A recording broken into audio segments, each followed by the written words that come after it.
28 August থেকে নিখোঁজ থাকার পর জলা জমি থেকে উদ্ধার নাবালিকার বস্তাবন্দি টুকরো টুকরো দেহ।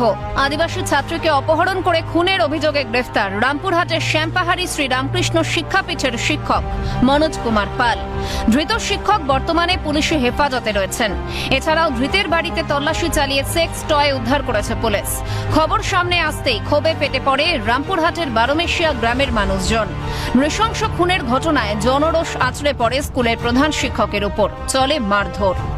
আপনি সব জানতেন, আপনি সব জানতেন, সেদিনই করছেন, হ্যাঁ, আপনি সব জানতেন, সেদিনই করছেন, আপনি সব করছেন,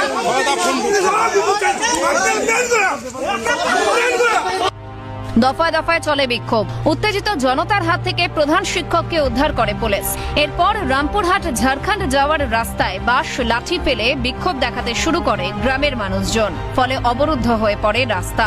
পরিস্থিতি সামাল দিতে ঘটনাস্থলে পৌঁছয় রামপুরহাট থানার বিশাল পুলিশ বাহিনী ও রামপুরহাট মহকুমা পুলিশ আধিকারিক।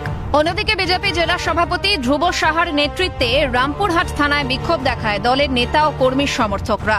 পরিস্থিতি সামাল দিতে হিমশিম খেতে হয় পুলিশকে। হারহিম করা খুনের ঘটনায় পূর্ণাঙ্গ তদন্তের দাবি বিজেপির। পাশাপাশি উঠেছে সিবিআই তদন্তের দাবি। বীরভূমের পরিস্থিতি নিয়ে উদ্বিগ্ন কেন্দ্রীয় শিক্ষা প্রতিমন্ত্রী সুকান্ত মজুমদার। লাস্ট কয়েক মাসে বীরভূম জেলাতে 3 থেকে 4টি মেয়ে নিখোঁজ হয়েছে। তাদের অভিযোগ হচ্ছে সাধারণ মানুষের যে তারা রেপ অ্যান্ড মার্ডার হয়েছে। আমরা এই ঘটনার পূর্ণাঙ্গ তদন্ত চাইছি এবং আমাদের এখানকার বোন অভয়া তার বিচার চাইছি। বীরভূমের আজ পরে শহর কলকাতায় ন্যায় বিচারের দাবিতে পথে নামে এআইডিএসও। হাজরা মোড়ে চলে বিক্ষোভ। পরিস্থিতি সামাল দিতে পথে নামে পুলিশও। তবে গোটা ঘটনায় ফের প্রশ্নের মুখে নারী নিরাপত্তা। একই সঙ্গে প্রশ্ন উঠছে, শিক্ষকের উপরও ভরসা করার উপায় নেই। কোন অবক্ষয়ের দিকে যাচ্ছে বাংলা?